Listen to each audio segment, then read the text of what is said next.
Hello बच्चों, कैसे हो आप सभी। आप सभी का मेरी इस हिंदी पाठशाला में स्वागत है। तो बच्चों, आज की इस कक्षा में हम लोग बॉम्बे यानी कि मुंबई यात्रा दर्शन में जाएंगे। तो चलिए जरा बॉम्बे की सैर करके आते हैं। अध्याय 11 मुंबई माया नगरी की यात्रा। यात्रा वृतांत। अध्ययन से पूर्व। क्या तुम जानते हो फिल्में कहाँ बनती हैं? तो लड़की बोलती है, हाँ सुना है, माया नगरी में। ये माया नगरी हमारे भारत में है या किसी और देश में?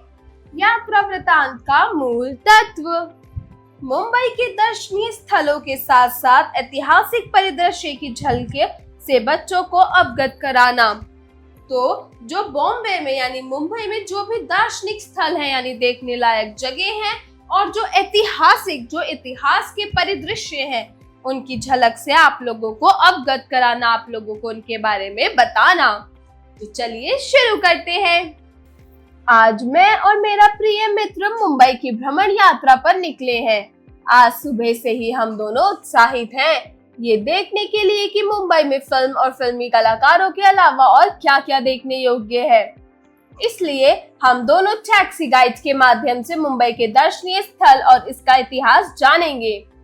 टैक्सी ड्राइवर ने हमें बताया कि भारत का प्रमुख शहर मुंबई का यह नाम इस नगर के अधिष्ठात्री देवी मुंबा देवी के नाम पर पड़ा, क्योंकि मुंबा देवी का मंदिर अति प्राचीन होने के साथ साथ स्थापत्य कला का अनूठा उदाहरण भी है। मुंबा देवी के अतिरिक्त ठीक उन्हीं के सामने श्री कृष्ण जी की दूसरी तरफ गणेश जी और हनुमान जी का एक नया विशाल मंदिर निर्मित हुआ है, जहां दर्शकों की भारी भीड़ उमड़ती है, पर प्रधानता अभी भी मुंबा देवी की ही है। टैक्सी ड्राइवर ने हमें मुंबई के इतिहास की जानकारी देते हुए बताया कि अंग्रेजों को शहरों कस्बों के नाम बिगाड़ने का बहुत शौक था। वे अपने उच्चारण की सुविधा के लिए नाम बदल देते थे, जैसे कि दिल्ली को उन्होंने दहली, कालकट को उन्होंने कलकत्ता, इसी तरह मुंबई को बम्बे या बम्बई कहना शुरू कर दिया। यह बम्बई नाम हाल तक रहा, परंतु महाराष्ट्र सरकार ने अंततः इसका प्राचीन नाम मुंबई दिलवाया, जो केंद्र सरकार की सहमति से संभव हुआ। मुंबई आज देश के सबसे बड़े महानगरों में से एक है, क्योंकि यहाँ वाणिज्य का बहुत बड़ा केंद्र है। यहाँ देश का सबसे बड़ा बंदरगाह है, जहाँ से बाहरी देशों से आने वाले अधिकांश पानी के जहाज द्वारा आयात निर्यात का व्यापार होता है। हवाई जहाजों के उतरने चढ़ने का यही सर्वाधिक सुविधाजनक और प्रिय स्थान है। सबसे बड़ी बात है कि यह भारत की फिल्मी राजधानी है। अमेरिका के हॉलीवुड की तर्ज पर इसे भारत का बॉलीवुड कहा जाने लगा, जहां जितनी फिल्में बनती हैं उतनी देश के किसी नगर में नहीं। पहले चेन्नई से इसकी प्रतियोगिता थी, पर अब समाप्त हो गई। अब फिल्मी दुनिया का यह बेताज बादशाह है। फिल्मी नगरी होने के कारण ये शहर बहुत ही फैशनेबल बन गया है। यहाँ समाज के हर दर्जे की उन्मुखता देखने को मिलती है। यहाँ की पोशाक व वेशभूषा फैशनेबल और आकर्षक है। मुंबई को उसकी तड़क भड़क यानी फिर ग्लैमर के कारण माया नगरी कहते हैं। एक नौजवान यहाँ या युवती मुंबई जाए तो फिर उसके लिए वहाँ की माया को काटकर बाहर आना कठिन हो जाता है। यहाँ न जाने कितने लोग फिल्मों में भाग्य आजमाने के लिए आते हैं। ये भूखे पेट फुटपाथों पर सोकर भी संघर्ष करते हैं, परंतु सफलता तो कम को ही मिलती है। अधिकांश वापस लौटने के बदले आधा पेट खाकर यहाँ जीवन काट देते हैं, और कुछ बुद्धिमान लोग फिल्म के अन्य छोटे मोटे कामों में आ जाते हैं। होटलों रेस्टोरेंट में वेटर और नौकर बन जाते हैं, पर होकर रहते हैं मुंबई के ही। यही है इस माया नगरी की मायावी आकर्षण। व्यापार या व्यवसाय की दृष्टि से देखें तो यह देश की धड़कन है। यहाँ का शेयर बाजार विश्व प्रसिद्ध है और दक्षिण एशिया में सबसे बड़ा है। यहाँ शेयरों के चढ़ते उतरते भाव देश की अर्थव्यवस्था को प्रमाणित करते रहते हैं।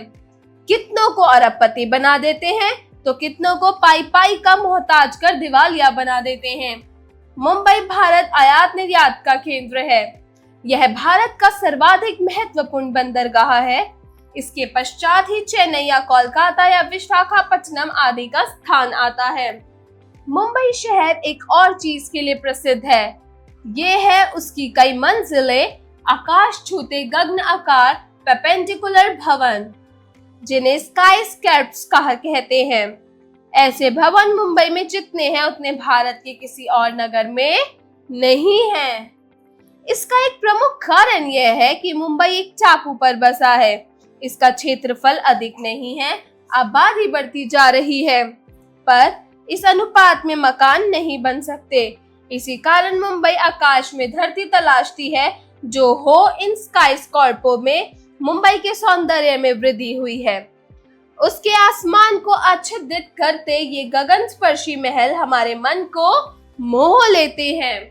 मुंबई आज एक शहर मात्र है, किंतु पहले यह एक विस्तृत राज्य था। अंग्रेजों के काल में बम्बई प्रेसिडेंसी के अंतर्गत भारत के पश्चिमी तट का सारा उत्तरी भाग, सिंध, मालवा और गुजरात सम्मिलित था। मुंबई देश का मुख्य प्रवेश द्वार है। प्रतीक के रूप में सागर तीर पर एक महाद्वार भी निर्मित है, जिसे गेटवे ऑफ इंडिया कहते हैं। मुंबई बंदरगाह 18.55 उत्तरी अक्षांश और 72 यानी 72.54 पूर्वी देशांतर रेखा पर अरब सागर में स्थित है। बंदरगाह की भव्यता और महत्ता अंग्रेजों की देन है। इसके पूर्व यह दलदलों, खाइयों और चट्टानों से पटा था।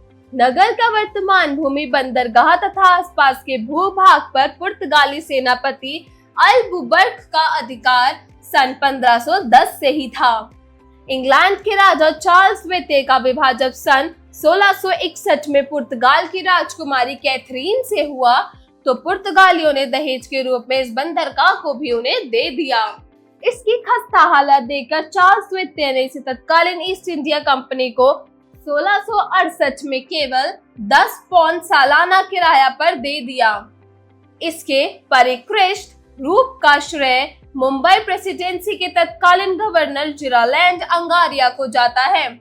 1669 से 1677 तक प्राय 9 वर्षों तक उसने गवर्नर के पद को संभाला और इसी दौरान बंदरगाह और नगर का विकास किया गया।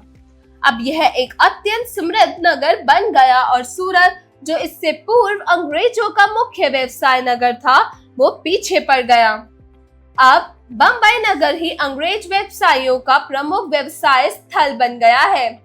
मुंबई यानी कि बम्बई बड़ौदा और सेंट्रल रेलवे की लाइनें सन 1864 में बिछड़कर पूरी हुई तथा उसके वर्षों बाद जब स्वेज नहर चालू हुई तो बम्बई बंदरगाह का महत्व सहसा बहुत बढ़ गया। यूरोप से पूर्व की ओर जाने वाले छोटे बड़े जलयानों के रुकने योग्य यह प्रथम बंदरगाह था। भारत से इसे व्यापार तो पश्चिमी देशों ने इस बंदरगाह के द्वारा ही किया। सुदूर पूर्व के देशों में भी यहाँ पर रुककर कोयला पानी लेकर यूरोपीय जलपोत जाने लगे थे। तो बच्चों, आपने इसमें देखा कि कैसे अंग्रेजों ने बम्बई का नाम बदलकर बम्बई कर दिया, कैसे मुंबई शहर एक बंदरगाह के लिए प्रसिद्ध है, कैसे इंग्लैंड के जो चार्ल्स द्वितीय थे उन्होंने कैसे मैथिलीन से शादी करी। अब मुंबई के वर्तमान रूप में आने की कहानी अभी शेष है। जैसे पहले कहा गया है, बम्बई प्रेसिडेंसी में महाराष्ट्र और गुजरात सम्मिलित थे और अंग्रेज इसे उसी रूप में छोड़कर गए। तो स्वतंत्रता के पश्चात यानी कि आजादी के बाद जब 1960 से 70 के दशक में भाषाई आधार पर राज्यों का विभाजन आरंभ हुआ था, तो बम्बई प्रेसिडेंसी को महाराष्ट्र और गुजरात 2 भागों में विभक्त कर दिया गया। बम्बई अब केवल एक शहर रह गया है। महाराष्ट्र की राजधानी के रूप में मुंबई केवल फिल्मी नगरी ही नहीं, सूती वस्त्रों का निर्माता भी है। महाराष्ट्र में कपास पर्याप्त होती है, इसलिए मुंबई का कपड़ा मिलों को फूलने फलने का अवसर मिलता है। मुंबई को समृद्ध बनाने में पारसी व्यवसायियों का प्रमुख योगदान है। बम्बई या मुंबई की स्वतंत्रता आंदोलन में भी पर्याप्त योगदान रहा है। यह कोई कम महत्वपूर्ण बात नहीं है कि कांग्रेस जिसने अंततः महात्मा गांधी के नेतृत्व में देश को स्वतंत्रता दिलाई, उसका प्रथम अधिवेशन सन 1885 में बम्बई में ही संपन्न हुआ। यह बात और है कि गांधी जी उस समय तक कांग्रेस से नहीं जुड़े थे। बम्बई के संबंध में एक महत्वपूर्ण ऐतिहासिक घटना का उल्लेख नहीं हो तो उसकी कहानी अधूरी ही रह जाएगी। सन 1896 में यहाँ भीषण प्लेग फैला, जिसकी चपेट में पूना तक आ गया। तो बच्चों, प्लेग एक बहुत ही खतरनाक बीमारी थी जो चूहों से फैली थी। चूहो, जहाँ पे चूहे होते थे, अगर वहाँ कोई व्यक्ति है तो उन्हें प्लेग की बीमारी होने की संभावना थी। और प्लेग की बीमारी इतनी खतरनाक, इतने बुरे तरीके से फैली कि पूरा देश, पूरा भारत वर्ष इन्हें बंद करना पड़ा था। एक को छूने से दूसरे को भी वो बीमारी होने लगी थी। तो तब तत्कालीन अंग्रेज सरकार ने इससे निपटने के लिए सख्त कदम उठाए थे। रोगियों को तो उस नगर से ही बाहर किया ही, पूर्ण स्वस्थ व्यक्ति को भी साधारण संदेह के आधार पर ही बाहर कर दिया। स्पष्टतः अंग्रेजों ने अपने प्राणों का भय था और छूत वाली इस बीमारी से भयभीत होकर वह ऐसे कड़े कदम उठा रहे थे। तो बाल गंगाधर तिलक उस समय एक प्रमुख स्वतंत्रता सेनानी और कांग्रेस नेता थे। अंग्रेजों की क्रूरता के विरुद्ध उन्होंने जोरदार आंदोलन चलाया। यहाँ तक कि अपनी लोकप्रिय पत्रिका केसरी में उन्होंने इसके विरुद्ध आग उगलती टिप्पणियां भी की। अंग्रेज उनसे नाराज हो गए और राजद्रोह का मुकदमा चलाकर उन्हें जेल में बंद कर दिया। तिलक के इस कार्य ने राजनीतिक क्षेत्र में उनका रुतबा बहुत बढ़ा दिया। तो बच्चों, ये था बम्बई नगर।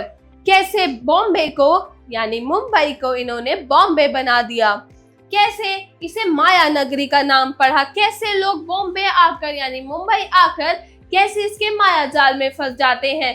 कुछ 1% ही लोग होते हैं जो यहाँ पर आकर वापस अपने अपने शहर जाकर अपने अपने कार्यों में लगते हैं, वरना लोग यहाँ पर फिल्मी दुनिया में अपना करियर बनाने तो आते ही हैं, लेकिन अगर उसमें सफलता नहीं मिलती तो लोग यहाँ पे रेस्टोरेंट में नौकरी कर कर, स्कूल में चपरासी की, ऑफिस में चपरासी की नौकरी कर कर भी अपना जीवन यापन करते हैं, लेकिन बॉम्बे यानी मुंबई शहर से बाहर नहीं जाते।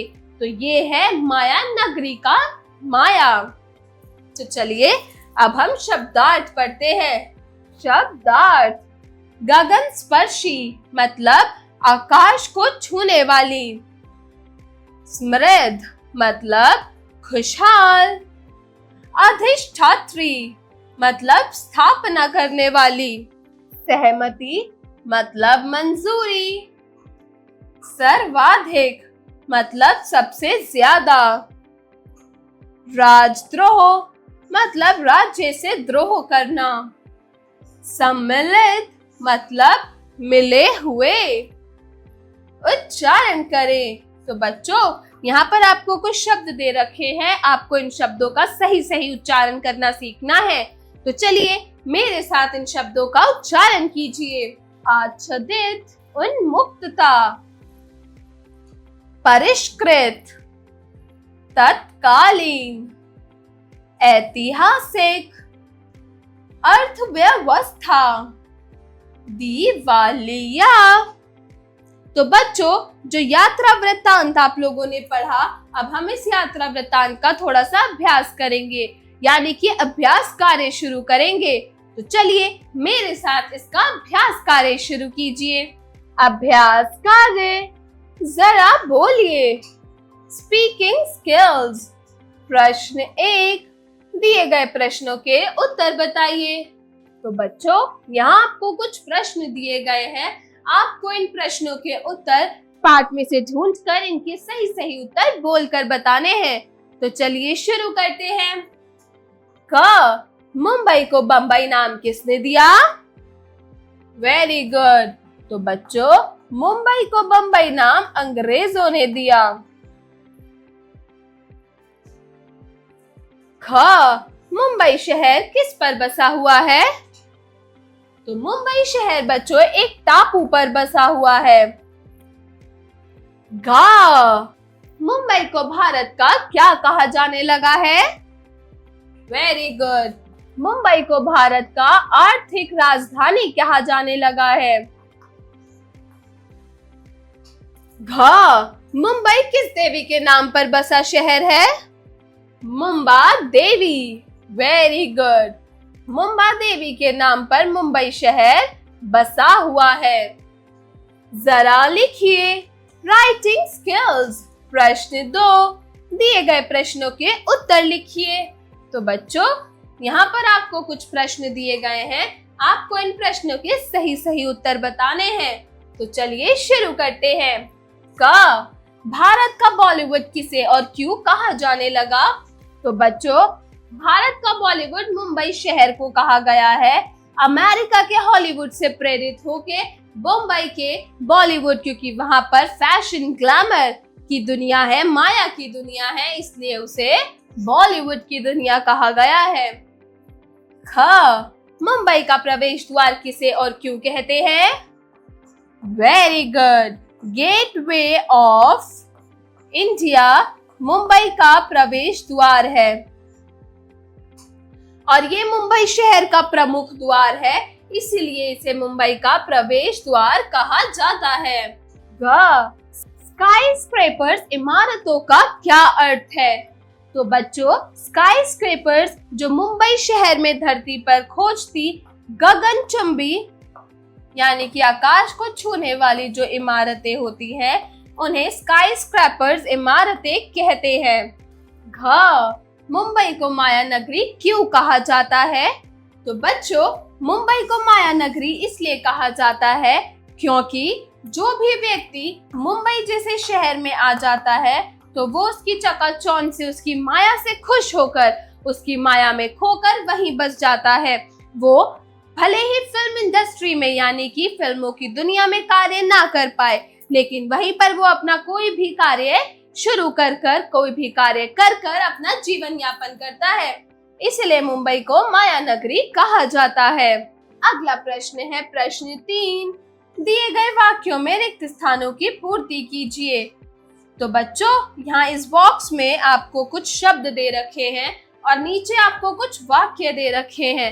आपको इन वाक्यों को पढ़कर दिए गए रिक्त स्थान पर आपको इन शब्दों को भर के ये वाक्यों को पूरा करना है। तो चलिए शुरू करते हैं। क, मुंबई का सबसे ज्यादा क्या प्रसिद्ध है? मुंबई का शेयर बाजार विश्व प्रसिद्ध है। ख, फिल्मी नगरी होने के कारण यहाँ बहुत ही फैशनेबल बन गया है। क्या बन गया है? फैशनेबल। ग, मुंबई भारतीय डैश का एक केंद्र है। किस चीज का केंद्र है? Very good. आयात निर्यात। घ, मुंबई एक वेरी गुड टापू पर बसा है।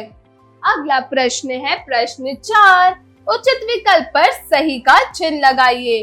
तो बच्चों, यहाँ पर आपको कुछ प्रश्न दिए हैं, आपको इन प्रश्नों को पढ़कर इन प्रश्नों के जो 4 विकल्प दिए गए हैं उन विकल्पों में से सही विकल्प के आगे सही का चिन्ह लगाना है। तो चलिए शुरू करते हैं। क, भारत की माया नगरी कहाँ है? चेन्नई, गुजरात, मुंबई या दिल्ली? Very good. भारत की माया नगरी मुंबई में है। हाँ, मुंबई देश का सबसे बड़ा डैश है। बंदरगाह, टापू, सरकारी केंद्र या फिर भवन? तो बच्चों, मुंबई देश का सबसे बड़ा बंदरगाह है। अगला प्रश्न है ग, मुंबई केवल फिल्मी नगरी ही नहीं बल्कि डैश निर्माता भी है। कागज का निर्माता, सूती वस्त्रों का, कोयले का या साड़ियों का? किसका है? वेरी गुड, सूती वस्त्रों का। जरा सोचिए, क्रिटिकल थिंकिंग। प्रश्न 5, मुंबई का स्वतंत्रता आंदोलन में किस प्रकार से योगदान रहा है? अपनी कक्षा में चर्चा कर लिखिए। तो मुंबई शहर एक बहुत ही बड़ा शहर है, तो इस शहर का हमारा जो स्वतंत्रता आंदोलन था, उस आंदोलन में इस शहर का क्या योगदान रहा है? इसके बारे में अपनी कक्षा में चर्चा कीजिए और इसका जवाब दिए गए स्थान पर लिखिए। अगला प्रश्न है प्रश्न 6।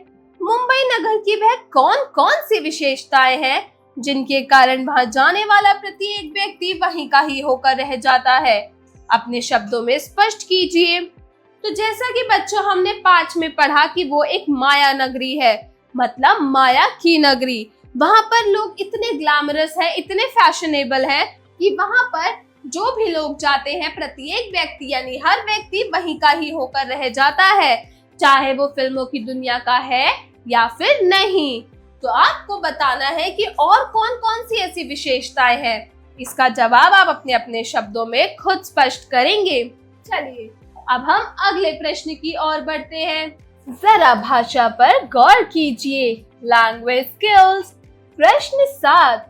दिए गए शब्दों का संधि विच्छेद कीजिए।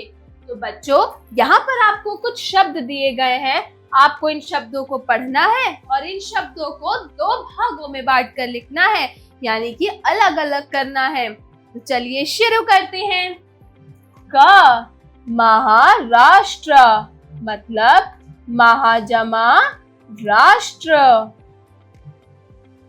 ख सुविधाजनक, इसका संधि विच्छेद क्या होगा? वेरी गुड, सुविधा जमा जनक। ग राजकुमारी, राज जमा कुमारी। ख माया नगरी, माया जमा नगरी। र बंदरगाह, बंदर जमा घा बंदरगाह। च गगनाकार, इसका संधि विच्छेद क्या होगा? वेरी गुड, गगन जमा आकार गगनाकार। प्रश्न 8। दिए गए शब्दों का मूल शब्द व प्रत्यय अलग कीजिए।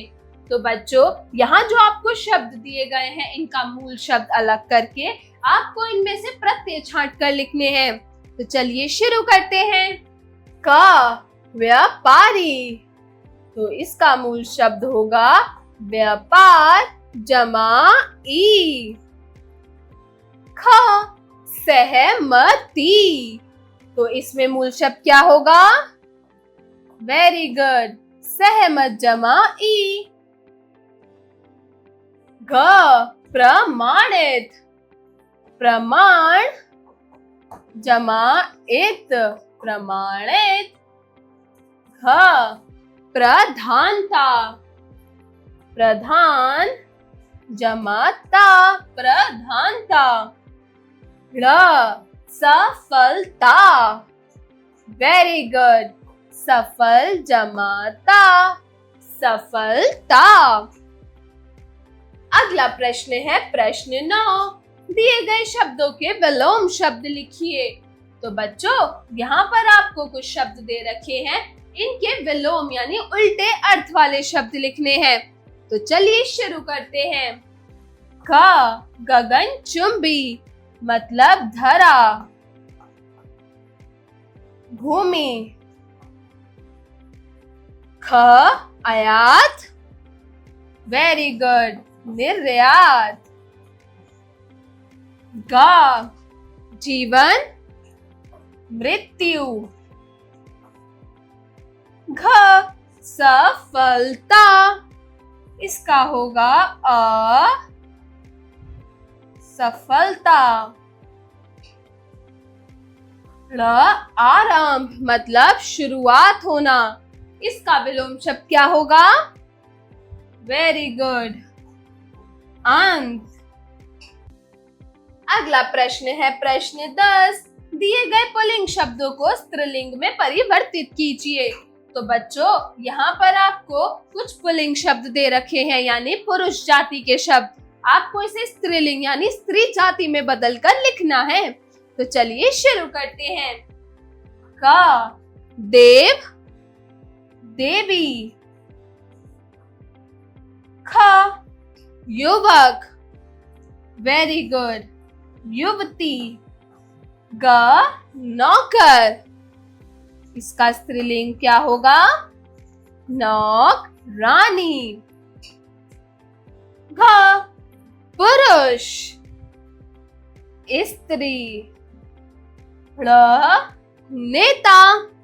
तो बच्चों, नेता एक पर्टिकुलर ऐसा शब्द है जो आप पुल्लिंग यानी पुरुष जाति के लिए भी इस्तेमाल करते हैं और स्त्री जाति के लिए। तो यहाँ पर स्त्रीलिंग में भी नेता ही लिखा जाएगा। चलिए अब अगले प्रश्न को देखते हैं। प्रश्न 11, दिए गए शब्दों के वचन बदल कर लिखिए। तो बच्चों, यहाँ आपको कुछ शब्द दिए गए हैं जिनके वचन एक वचन या बहुवचन में है। आपको उनको पढ़कर पहचानना है कि वो एक वचन में है या बहुवचन में, और फिर उसके वचन के अनुसार उसको दूसरे वचन में बदल कर लिखना है। तो चलिए शुरू करते हैं। क देवी। इसका बहुवचन क्या होगा? देवियां। ख अंग्रेज। अंग्रेजों। गा दर्शकों। इसका क्या वचन होगा? दर्शक। घ पत्रिका। पत्रिकाएं। र चट्टान। इसका बहुवचन होगा चट्टाने। प्रश्न 12, दिए गए शब्दों से वाक्य बनाइए। तो बच्चों, यहाँ जो आपको शब्द दे रखे हैं, आपको इन शब्दों से वाक्य निर्माण यानी वाक्य बनाकर इन शब्दों को लिखना है। तो चलिए शुरू करते हैं। क बंदरगाह। तो बच्चों, बंदरगाह से हम वाक्य बनाएंगे। मुंबई देश का सबसे बड़ा बंदरगाह वाला केंद्र है। ख नगरी। मुंबई एक माया नगरी है। घ माया जाल। माया जाल। माया जाल से हम वाक्य बनाएंगे। मुंबई एक माया जाल का शहर है। घ आधुनिक। आधुनिक से क्या वाक्य बनाएंगे हम? आधुनिक से हम वाक्य बनाएंगे। भारत आधुनिक युग से आयात निर्यात कर रहा है। आयात निर्यात। इससे हम क्या वाक्य बनाएंगे? Very good. तो बच्चों, हम इससे बनाएंगे मुंबई आयात निर्यात का केंद्र है। तो यह थे वो शब्द जिनसे हमने ये वाक्य बनाए। चलिए अब अगले प्रश्न को देखते हैं। प्रश्न 13, दिए गए वाक्यों में से अकर्मक क्रिया और सकर्मक क्रिया को पहचान कर लिखिए। तो बच्चों, आपको यहाँ कुछ ये वाक्य दिए गए हैं। इन वाक्यों को पढ़ना है और बताना है कि यह अकर्मक क्रिया है या फिर सकर्मक क्रिया। तो चलिए शुरू करते हैं। क माँ कुर्सी पर बैठी है। यह कौन सी क्रिया है? वेरी गुड, ये है सकर्मक क्रिया। ख पेड़ लहलहा रहा है। यह कौन सी क्रिया है? अकर्मक क्रिया। ग बड़े भैया पढ़ते रहते थे। यह है सकर्मक क्रिया। घ बच्चों को दूध पिलाओ। ये कौन सी क्रिया है? वेरी गुड, ये भी है सकर्मक क्रिया। बिजली चमकी। ये कौन सी क्रिया है? वेरी गुड, ये है अकर्मक क्रिया। प्रश्न 14, दिए गए वाक्यों में 7 प्रयुक्त संबोध बोधक शब्दों को छांट कर लिखिए। तो बच्चों, यहाँ आपको जो वाक्य दे रखे हैं, इन वाक्यों में से संबंध बोधक शब्दों को छांटना है। इन शब्दों को छांटकर इन वाक्यों में से लिखिए। तो चलिए शुरू करते हैं। क, मेरे साथ मत चलो। इसमें संबंध बोधक शब्द कौन सा है? वेरी गुड, साथ। तो हम साथ यहाँ लिखेंगे। पापा के बगैर कैसे रहेंगे? इसमें संबंध बोधक शब्द कौन सा है? के। ग, मेरे घर के सामने होटल है। इसमें से संबंध बोधक शब्द कौन सा है? के। वेरी गुड, तो हम के यहाँ लिखेंगे। घ, मुझे ऋतिक के बारे में पता करना है। इसमें संबंध बोधक शब्द कौन सा है? के। तो हम यहाँ लिखेंगे के। ड़, मेरे साथ माया नगरी मत चलना। इसमें संबंध बोधक शब्द कौन सा है? वेरी गुड, साथ। तो हम साथ को यहाँ लिखेंगे। चलिए अब अगले प्रश्न को देखते हैं। जरा रचनात्मक कार्य कीजिए, क्रिएटिव स्किल्स। प्रश्न 15, मुंबई नगर की तरह ही दिल्ली शहर भी अपनी विशेषताओं के लिए विश्वविख्यात है। अपने मित्र को डायरी लेखन के द्वारा दिल्ली की विशेषताओं के बारे में बताइए। तो बच्चों, जैसे मुंबई नगर वह अपनी विशेषताओं के लिए विख्यात है, ऐसे दिल्ली शहर भी अपनी विशेषता के लिए विख्यात है। आप अपने मित्र को एक डायरी लेखन के द्वारा दिल्ली की विशेषताओं के बारे में बताइए कि दिल्ली में क्या खास है, क्या खाना अच्छा है, क्या घूमने की जगह अच्छी है, दिल्ली की सबसे अच्छी विशेषता क्या है। प्रश्न 16, दिए गए चित्र वर्णन अपने शब्दों में कीजिए।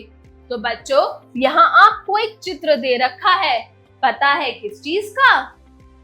मरीन ड्राइव का दृश्य। ये आपको एक मरीन ड्राइव का दृश्य दे रखा है।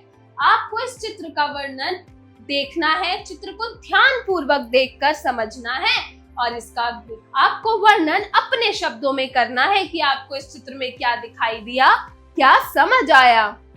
चलिए अब हम अगले प्रश्न को देखते हैं। जरा दिमाग लगाइए, ब्रेनस्टॉर्मिंग एक्टिविटी। प्रश्न 17, मुंबई से संबंधित चित्र पर गोला लगाते हुए उसका नाम भी लिखिए। तो बच्चों, जैसे यहाँ पर आपको गणेश भगवान की चित्र दिख रही है, ये लाल किले का चित्र है, ये एक बीच का चित्र है, ये बुलंद दरवाजे का चित्र है और ये कोलकाता के एक रोड का दृश्य है। तो बच्चों, इसमें से आप पहचानिए कि मुंबई से संबंधित कौन सा चित्र है और उस पर गोला लगाकर उसका नाम भी लिखिए। जीवन कौशल एवं मूल्य परक प्रश्न, life skills and value based questions. प्रश्न 18, मानव का मूल्य हर प्रकार की माया से अधिक होता है। आपके लिए मनुष्य तत्व जीवन कितना मूल्यवान है, शिक्षक के साथ चर्चा कीजिए। तो जो मानव जाति होती है, मानव का मूल्य होता है, वो हर प्रकार की माया से अधिक होता है, हर प्रकार से वो बड़ा होता है। क्या आपके लिए मनुष्यत्व जीवन कितना मूल्यवान है, इसके बारे में आप अपने अध्यापक से चर्चा कीजिए और इसका जवाब आप लोग अपनी अपनी नोटबुक्स में लिखिए। और बच्चों, मैं आशा करती हूँ कि आपको आज का पाठ अच्छा लगा होगा और बहुत जानकारी पूर्वक भी रहा होगा। मिलती हूँ अगली कक्षा में एक नई कहानी या कविता के साथ। तब तक के लिए बाय बाय।